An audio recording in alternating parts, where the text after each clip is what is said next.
Now, Parliament's Portfolio Committee on Justice and Correctional Services is conducting oversight visits to correctional centres this week. It's already been in the Eastern Cape, and from today it will be spending time in Gauteng to visit several prisons in Johannesburg and Tshwane. Now, we're joined to discuss the purpose of these visits by the Chairperson of Parliament's Portfolio Committee on Justice and Correctional Services, Dr. Mathole Motshekga. Dr. Motshekga, good morning. Thank you very much for coming this morning.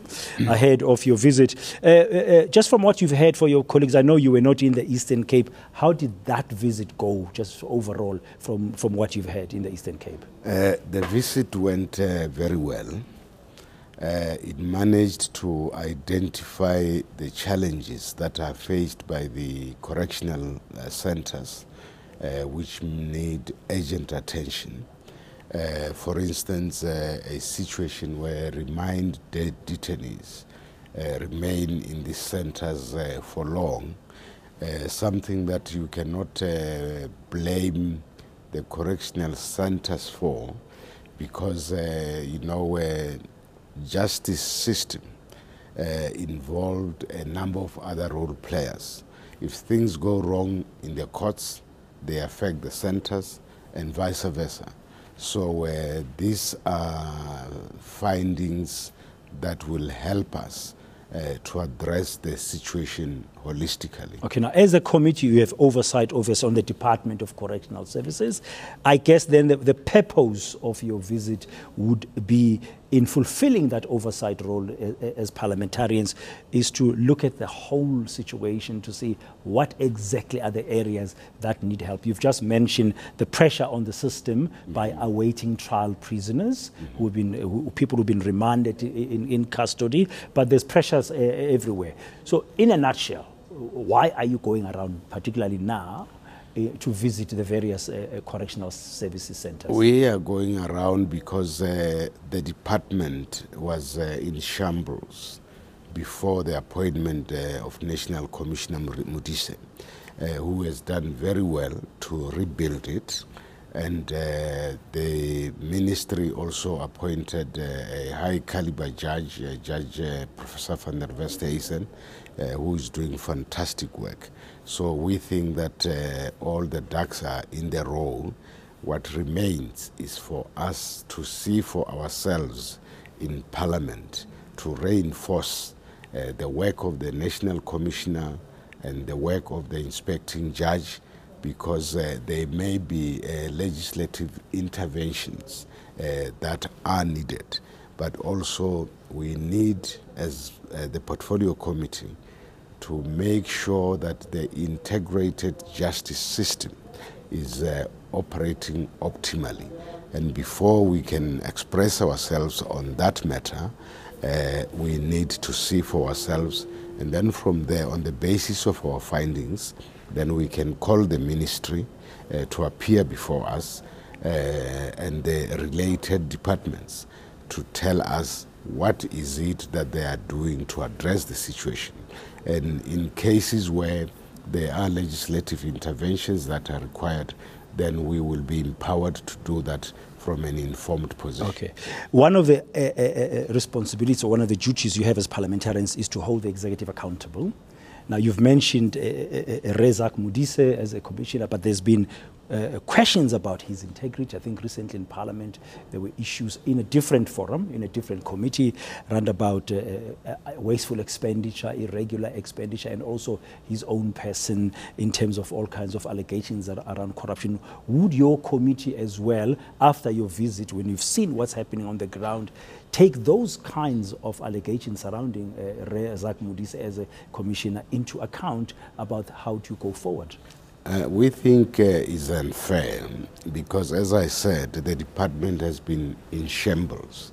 He found that state of affairs, and to the best of our knowledge and our interaction with him, he is doing the best to sort out the department. And also we want to see a situation where we separate what he found existing and what he's doing himself. So you're giving him the benefit of the doubt, your committee And we in think particular. he has the ability to address the matters. Okay.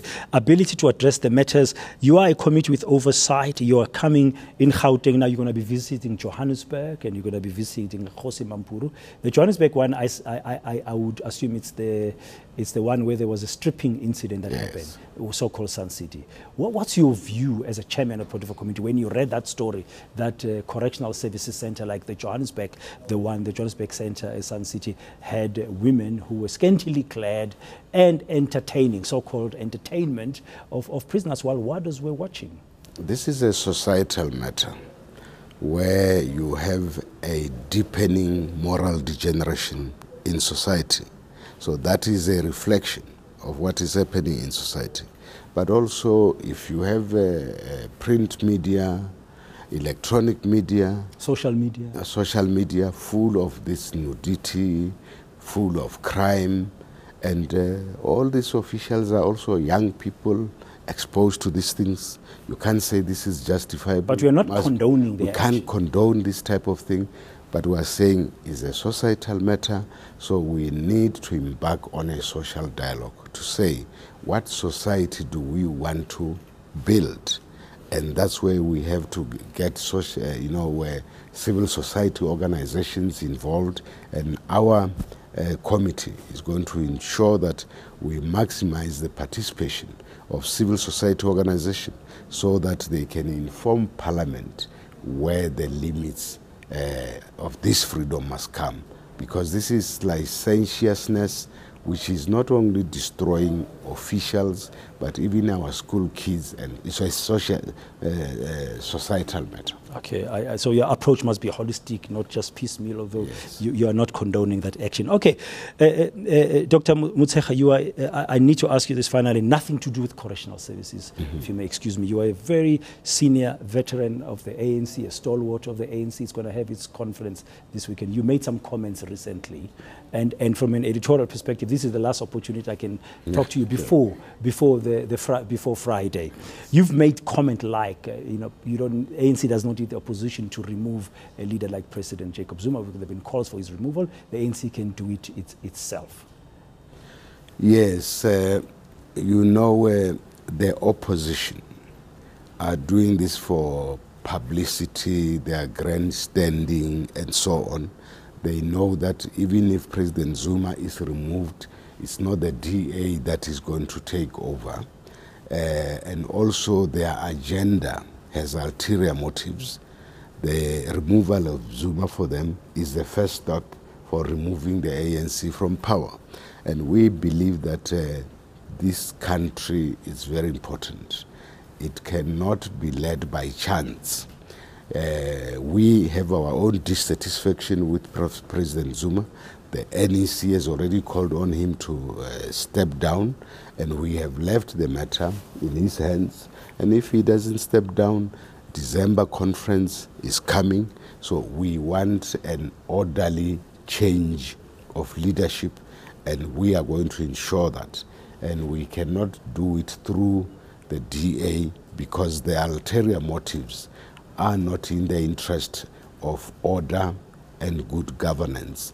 They are just wanting to score political points to increase support in society. Okay, final. Are you confident as a senior leader of the ANC that at this policy conference this weekend, you will succeed in defining principles of leadership? There was a lot of talk about that. Even the veterans and the stalwarts earlier, when they were asking for a consultative conference, it must address the principles of leadership, the values around it, the type of leadership going forward. It's said that the consultative conference has not taken place, or it's not likely to take place. But I think that we have done the groundwork. We have had provincial general councils, and our membership is clear that they want to heal the divisions in the organization. They want to restore the integrity of the organization. They want to restore the values of the founders of this movement. Are you confident you'll succeed? That's my question. Sorry, sir. We will succeed because the failures of leadership has infuriated our branches. Our branches love the ANC, and they understand that the ANC belongs to the people of South Africa, and it doesn't belong to leadership for a time being. So we are going to put the interests of the ANC and the people of South Africa above the interests of the leadership currently in office. Dr. Motshekga, thank you very much for indulging my final questions about the ANC policy conference.